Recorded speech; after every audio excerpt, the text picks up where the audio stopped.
Ian Murray.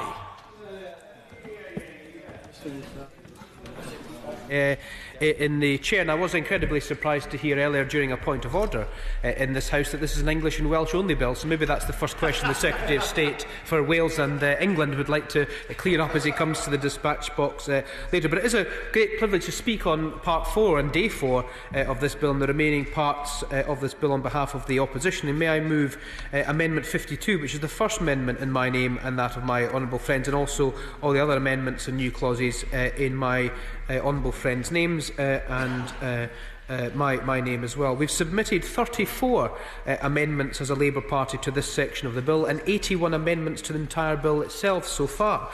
It's a shame that the Secretary of State, who I know has been derided for some of this so far in media in Scotland, hasn't accepted any of these particular amendments, but he is saying he's looking at the sensible ones, and I wonder if you could perhaps enlighten the House of what amendments have been sensible and what his direction of travel in terms of thoughts are when he does respond to this particular debate, because it would allow us to be able to shape some of our thoughts at report stage if he so wishes us to do that. I'm happy to give way. That indeed is a mighty number of amendments, but I'm looking at the kind of lack of support he seems to be carrying on his benches. The honourable member for Birmingham Edrington told us that he had organised the first strike in the House of Commons. It seems from the look of the Labour and the Tory benches that strike is ongoing. Well, I would given Sir David, given the time limits we have on this particular debate, I feel as if we just wasted 30 seconds from a rather unnecessary intervention from the right honourable gentleman. But as we always say in the House, it's certainly quality, not quantity, in terms of coming to have these particular debates. And in terms of, I find it very strange as well, Sir David, that I've been on my feet now for less than 2 minutes. I've barely got to the end of the first page of my speech, of which half of it has been amended, and the baying from the SNP started already. And in actual fact, if they just sat and listened for a few moments, they might see that I might actually agree with them in some of the amendments that have been placed. And I would have carried on to the second page of my speech had the right honourable member, not intervened on me at that particular point in time. I just feel, Sir David, I just feel that a little bit of common courtesy in this House might be called for when we're on these important debates. And in actual fact, we might get an awful lot further if we had a little bit of common courtesy. These parts of the bill cover Scotland's road and rail infrastructure, its Crown Estate territories, as we've heard already, controls over tribunals and equalities legislation. The Secretary of State and the UK Government must deliver on these particular proposals and go further, but it's also for the Scottish Government to explain what they want to do with these particular powers, which they have so studiously avoided to date. We've heard very much, particularly in today's debate as well, but also in the other 3 debates. Well, it does say here, because it's a speech, that tends to be what happens. And can I say to the right honourable gentleman who chunters, again I'll use that word from a sedentary position, it says here he was reading from his iPad as he told the House earlier with 3% left of battery, and therefore if we're not supposed to read speeches in this particular House, I'm not sure what we are supposed to do. I'll give way to the right honourable gentleman, but I will say this: he's wasting the time of this House in a time-limited debate that should finish at 8:37, and we want to get on to some of the substantive issues. I was reading from the iPad because I was quoting from the Scottish Government document Empowering Island Communities, released last year, which says exactly what we intend, the Scottish Government intends to do with the revenue from the Crown Estates as far as island and local communities are concerned. Will he now care, having learned that, to withdraw his remarks? Well, the right honourable gentleman has asked me to withdraw his remarks. He asked to intervene before I made that remark, so he was obviously wanting to intervene on something else. And as they used to say on the radio, Sir David, what's your point, caller? I think is what we're going to have here from the right honourable gentleman. Well, look, I can stand here and waste time till 8:37 if the SNP want me to. But I believe there's many honourable members on that side of the House who want to speak. But if they want to continue to waste the time, then that's entirely up to them. I can stand here all evening and then allow the Minister to come in just shortly before we decide to move on. Let me just go on to where we are in terms of this debate, Sir David, if you don't mind, to turn to today's debate. I believe that in most cases, in terms of the clauses in these parts of the bill, they do match the spirit and letter of the Smith Agreement, but we do wish to make sure there's clarity and we go slightly further. We've identified areas where the bill can go further, primarily by placing more specific duties on the Scottish Parliament and Scottish Ministers, and also on the Secretary of State to deliver on those powers. So Labour's amendments to this section include A requirement on the Scottish Parliament to work towards gender balance in the membership of both the Scottish Parliament and on the boards of Scottish public authorities, requiring the Scottish Parliament to establish a process to end the system of employment tribunal fees in Scotland, devolving the enforcement of equalities legislation to the Scottish Parliament, and making sure Scotland can, if it so wishes, implement a not-for-profit People's Railway. Let me start, if I may, with the Crown Estate. We've had a little bit of debate about that already this evening, so I will canter through this particular part rather quickly to allow other members to speak.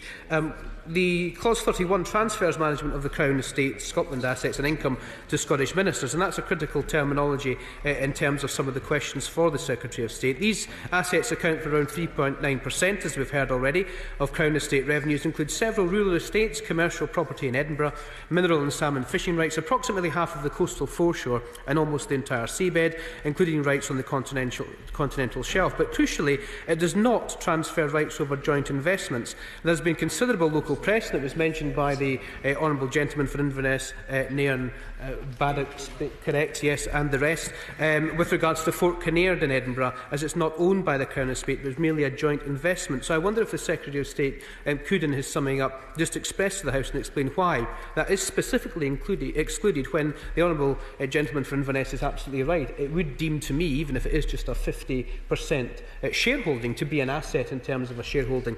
So it would be useful to get clarity on that. And I, in large part, agree with the clause as currently drafted, albeit with two small amendments. Firstly, the amendment that's already been moved by the Right Honourable Gentleman for Orkney and Shetland.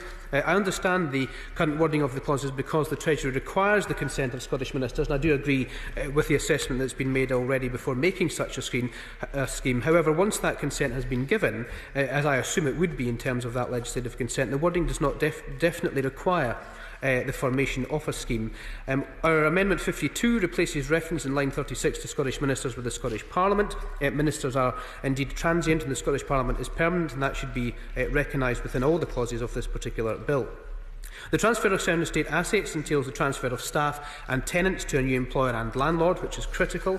It's vital that this transition is as smooth as possible to minimise unnecessary disruption and anxiety to workers and to tenants, and I'd welcome an assurance from the Government that every effort is being made to ensure that that will be the case. Honourable members for Beaconsfield and North East Somerset have also raised some questions, where I think they're legitimate questions that the Secretary of State should take on board and try to answer. Lastly, on the Crown Estate, could the Secretary of State address the issue of the Coastal Communities Fund?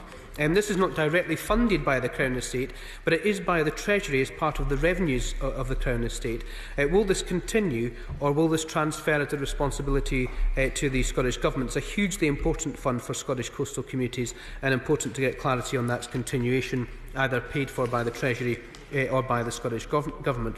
We will support Amendment 57 in the name of the Right Honourable Gentleman for Orkney and Shetland, as we believe in the concept of double devolution to get powers into the hands of those communities best placed to use them effectively. And I do agree with the Right Honourable Member for Gordon in terms of what he said with regards to coastal communities. But this bill, as I understand, the Right Honourable Member for Orkney and Shetland is using it as a probing amendment to make sure that these can be on the agenda. But he's absolutely right in terms of what he said already. It doesn't have to be on the face of the bill, but I'm glad that the issue has been raised. Let me turn, if I may, Sir David, to Clause 32, which devolves power over equal opportunities to the Scottish Parliament. The Labour Party has always been a staunch proponent of women's rights and the promotion of female representation, and as respected organisation in Gender has observed, there is compelling evidence to suggest a lack of gendered power balance in the wider public domain has a major impact on equality of outcomes across government departments. I therefore welcome the transfer of these powers, which will add to the tools available to the Scottish Parliament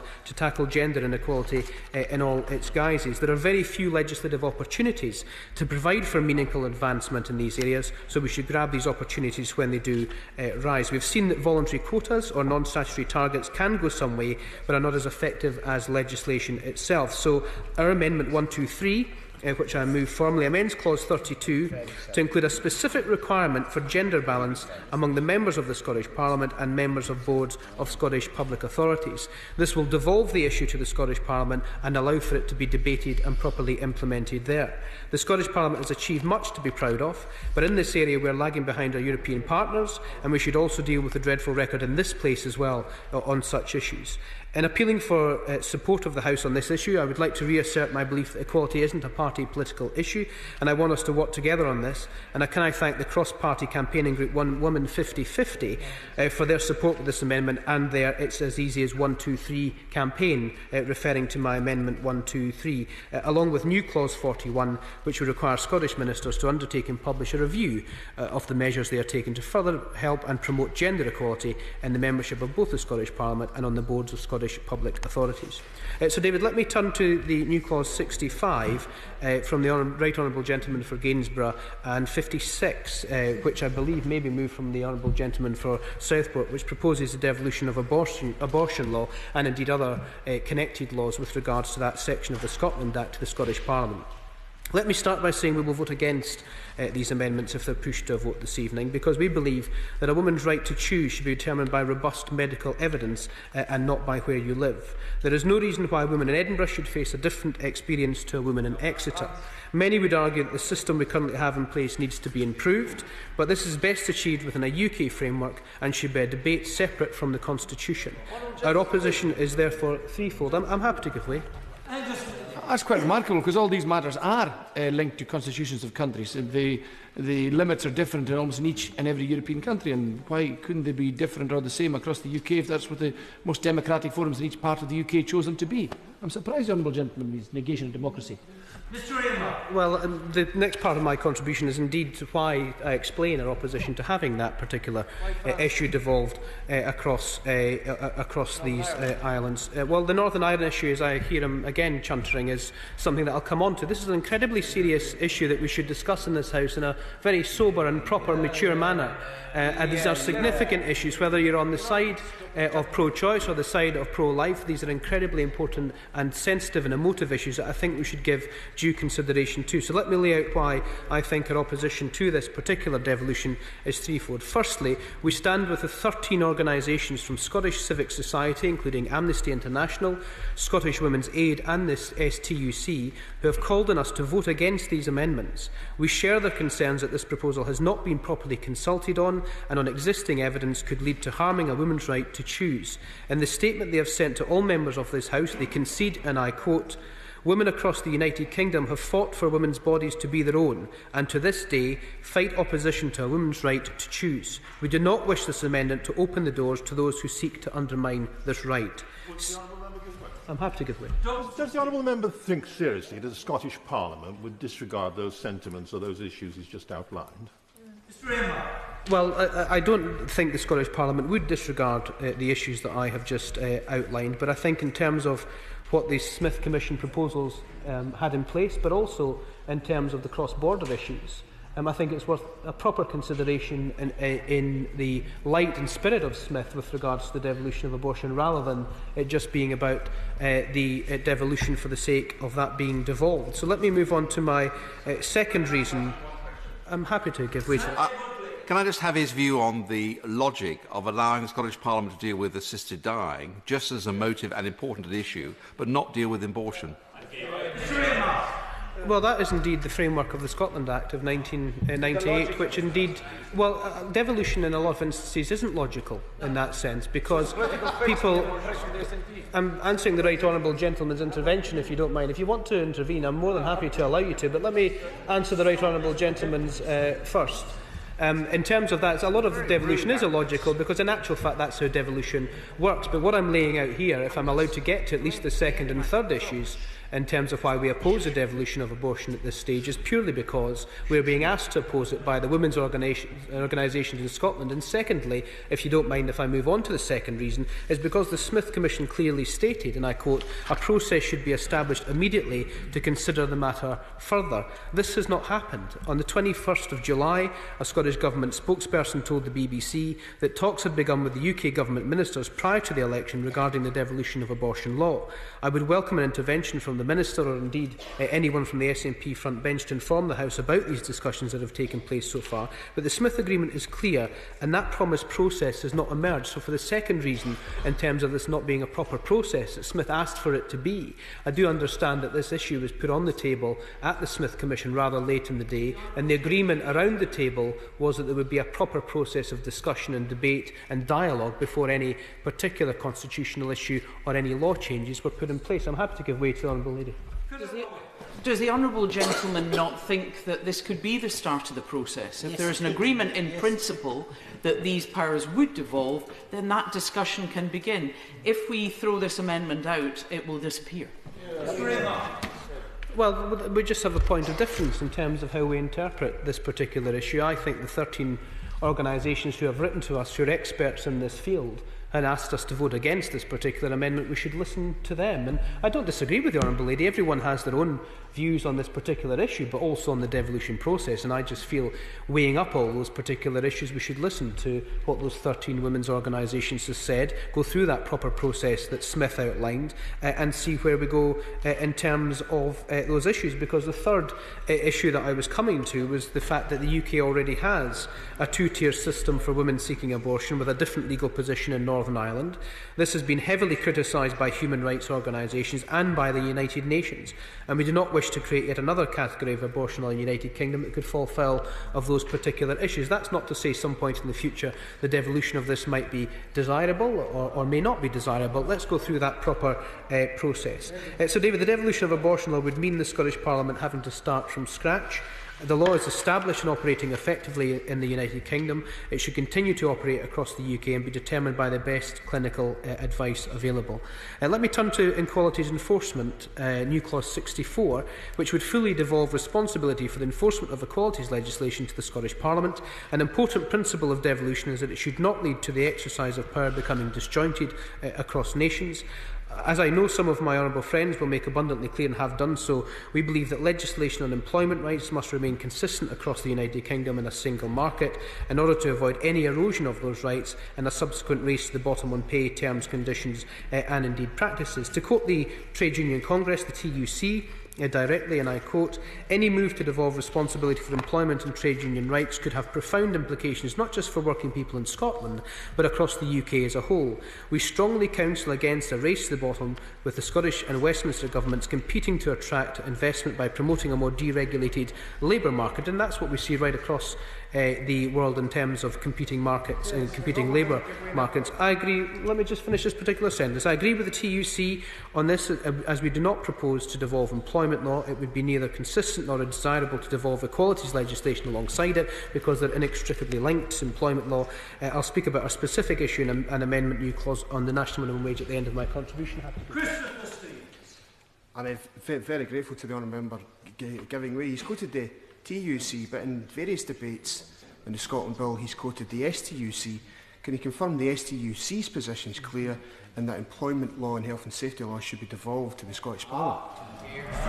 Well, again, I'm not disagreeing with the honourable gentleman. That is the STUC's view, and the TUC take a slightly different view from the STUC on these particular issues. And it's quite clear, if you look at what we're debating in terms of the devolution of this, I think we have to be very, very careful, as the TUC are pointing out, that we don't create a race to the bottom. They say they would strongly counsel against a race to the bottom. Well, we do all want a race to the top, as the honourable gentleman says, from a sedentary position, but we need to make sure that we're doing these things properly in terms of having that cross-border agreement with governments both north and south of the border. It would not be inconsistent, though, Sir David, to devolve the enforcement of inequalities legislation, as suggested by the STUC and as our new clause 64 would do. The STUC argued in their submission to the Smith Commission, and I quote, "Ultimately, equality law is governed by European minimums, and the law as it currently stands is positive and intends to support the advancement of equality.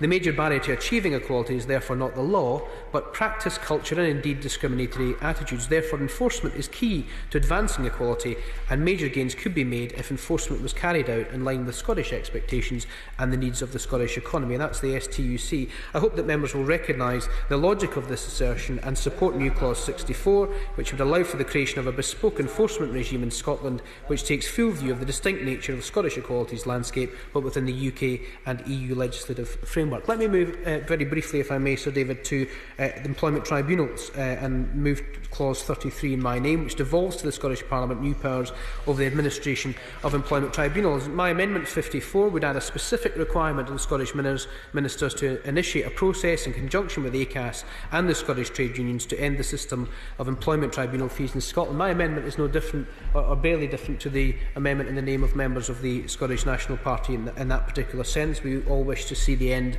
of employment tribunal fees. Let me tell you why, because there's no doubt the figures show they're a barrier to justice. And those are just not my words, Sir David. They come from a letter to the former Justice Secretary signed by 40 QCs and 400 barristers, and their letter argued that, and I quote, "Fees are a significant barrier to access to justice and are preventing employees from being able to complain about contraventions of their employment rights." The letter further observes that the introduction of fees has had no discernible impact on the outcome of cases. It surely cannot be fair for a pregnant woman who has been discriminated against at work to have to find a £1,200 fee at a time when family budgets are more stretched, they have just lost their job, to seek redress in employment tribunal. When I was the Shadow Minister for Employment Relations in the last Parliament, we made these arguments consistently during the employment and the enterprise and employment law that you may actually have chaired at some point, Sir David, so you'll be well versed with those particular employment tribunal issues. This is fundamentally unfair. It's a tax on justice. And fortunately for us in Scotland, this is an area in which the bill before us will be an ideal opportunity to do something about employment tribunal fees. So our Amendment 54 would enshrine in law the Scottish Government's responsibility to establish a proper process to put an end to these pernicious and unfair charges in the Scottish tribunal system. I hope we'll be able to get some support for that particular amendment. Let me just go very briefly through other amendments. I'm happy to give way. Thank you for giving way. Thank the honourable gentleman. Now, obviously, there's an agreement both sides of the bench here about employment tribunals and trying to make them fairer and eliminate the fees.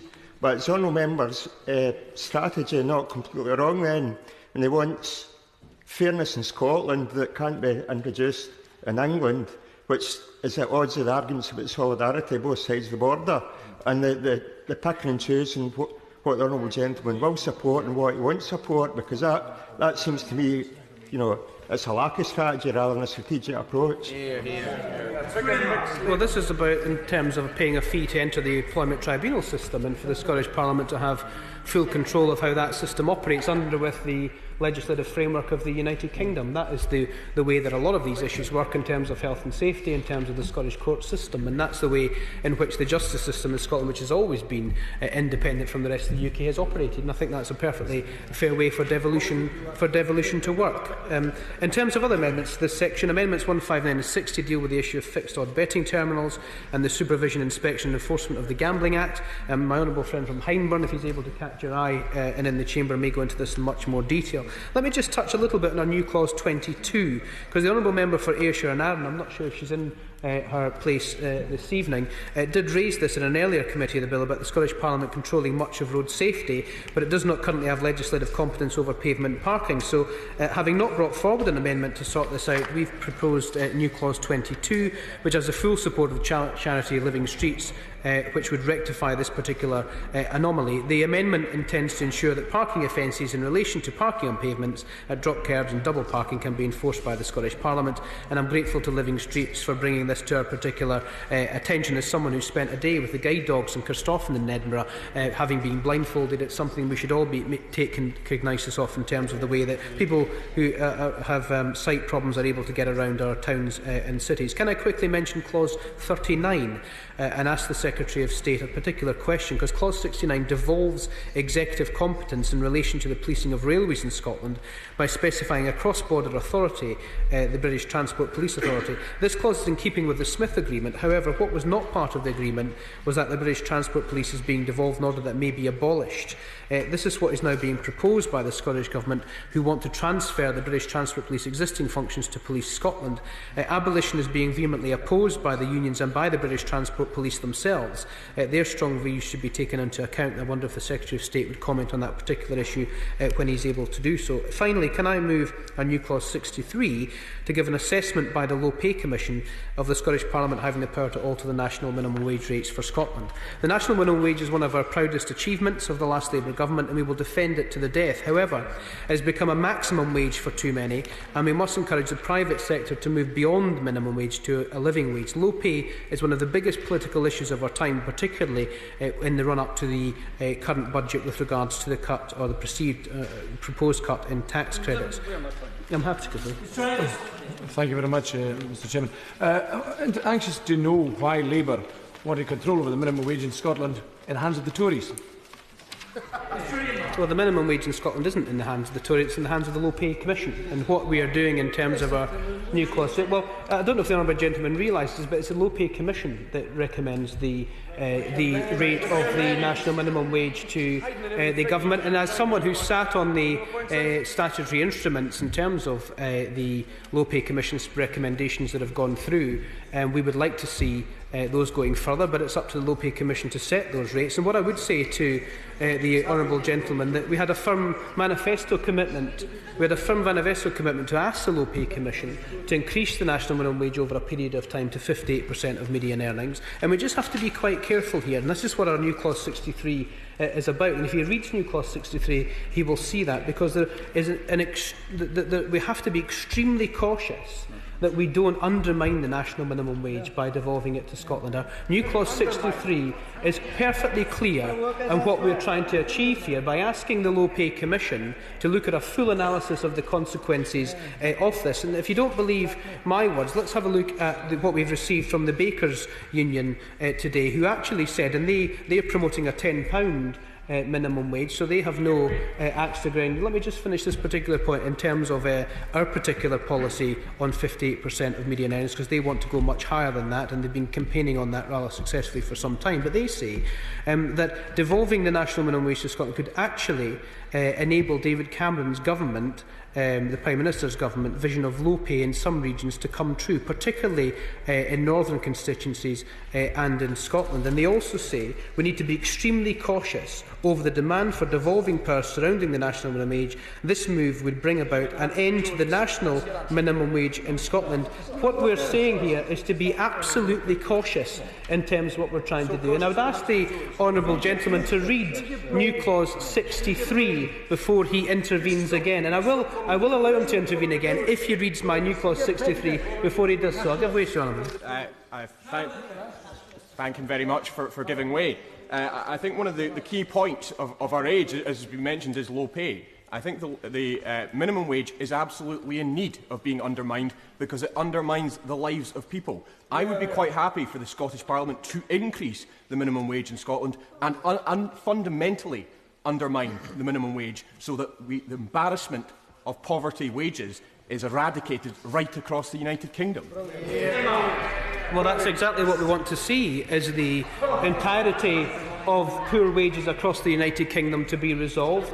The honourable gentleman will remember that back before 1998, when the National Minimum Wage Act was put through this House, many of my colleagues and former colleagues sat all night for 3 nights in a row to make sure it went through, and it eradicated the very worst of low pay in our country, where there are security guards on 60 pence an hour. And as I said at the start of my remarks, the national minimum wage has become a maximum wage for too many, and we have to be driving it up across the United Kingdom to make sure we eradicate poor pay. The caution that I'm saying to the honourable gentleman is the danger is that you undermine the national minimum wage across the United Kingdom by fragmenting it into that particular issue. I'm happy to begin with.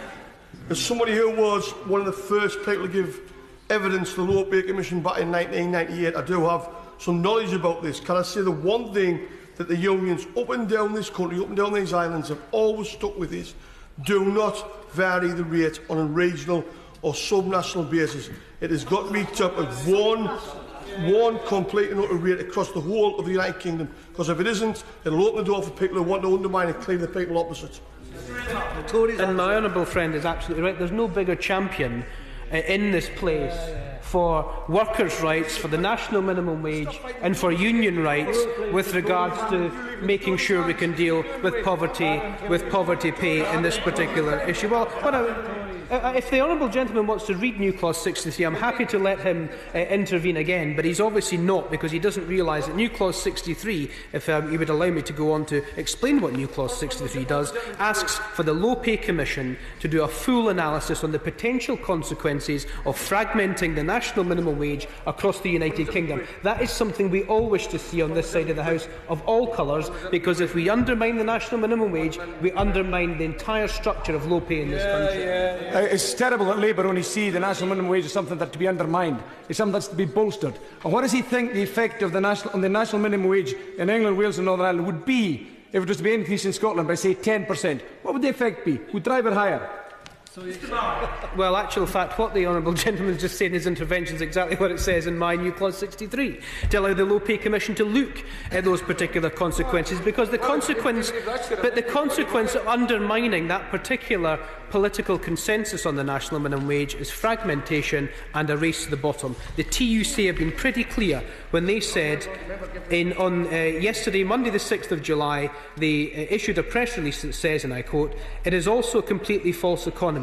Breaking up the national minimum wage would carry significant risks, leaving many workers in many parts of the country facing poorer pay and depressed local economies and a potential race to the bottom." We should listen to the people who fought for their entire lives about the national minimum wage. But the difference between myself on this side of the House and the honourable gentleman is he doesn't believe or agree that everyone across the entirety of the United Kingdom deserves better pay. It doesn't stop at the border. It stops a fight to eradicate poor pay in this country. I'll give way to the honourable gentleman.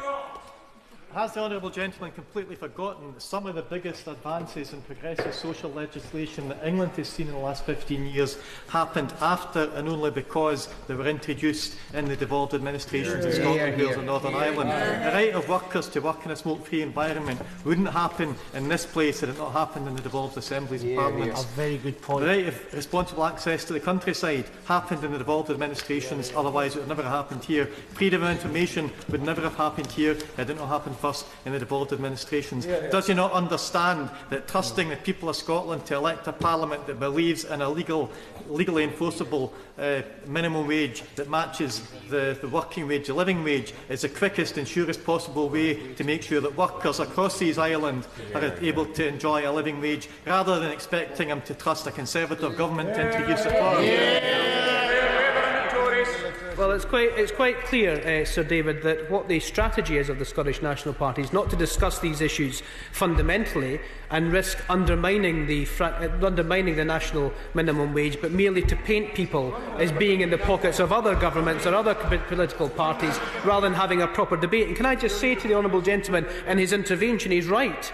There have been many progressive governments that have pushed forward some of these issues, but the national minimum wage, freedom of information, the ability to ban smoking inside were Labour governments that pushed these progressive changes through. And it's this Labour Party that is saying that we will fight for the national minimum wage, and we will fight for it not to be fragmented and undermined in a race to the bottom all over the country. The TUC have said that. The Bakers Union have felt that they had to put today a press release to make sure it wasn't undermined. And my new clause 63 is being able to put forward for the Low Pay Commission to look sensibly at these proposals to ensure it is not undermined. I'll give away one last time to the honourable gentleman. Thank you very much. I am grateful.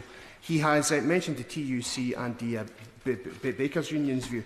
Can he confirm that the two largest trade unions in Scotland, Unison Scotland and Unite Scotland, have argued and given evidence to the Smith Commission saying they want the national minimum wage to be devolved to the Scottish Parliament? Well, but they have argued that, but so have USDA and the GMB argued that it shouldn't be devolved because they're worried about that particular race to the bottom. And again, if the honourable gentleman reads my new clause 63, he would see quite clearly that what I'm asking for is for the Low Pay Commission to look at that particular issue to make sure we don't undermine it, because the worst possible thing we could leave as this Parliament to future generations would be the undermining of the national minimum wage, not just in Scotland but across the entirety of the United Kingdom. So I would hope that the Parliament and this committee, Sir David, would support our new clause 63 to make sure we don't throw the baby out with the bathwater with regards to the national minimum wage. Let's listen to what the unions are telling us and the TUC, and I commend all of our amendments and new clauses to the House. Order. Just before I call another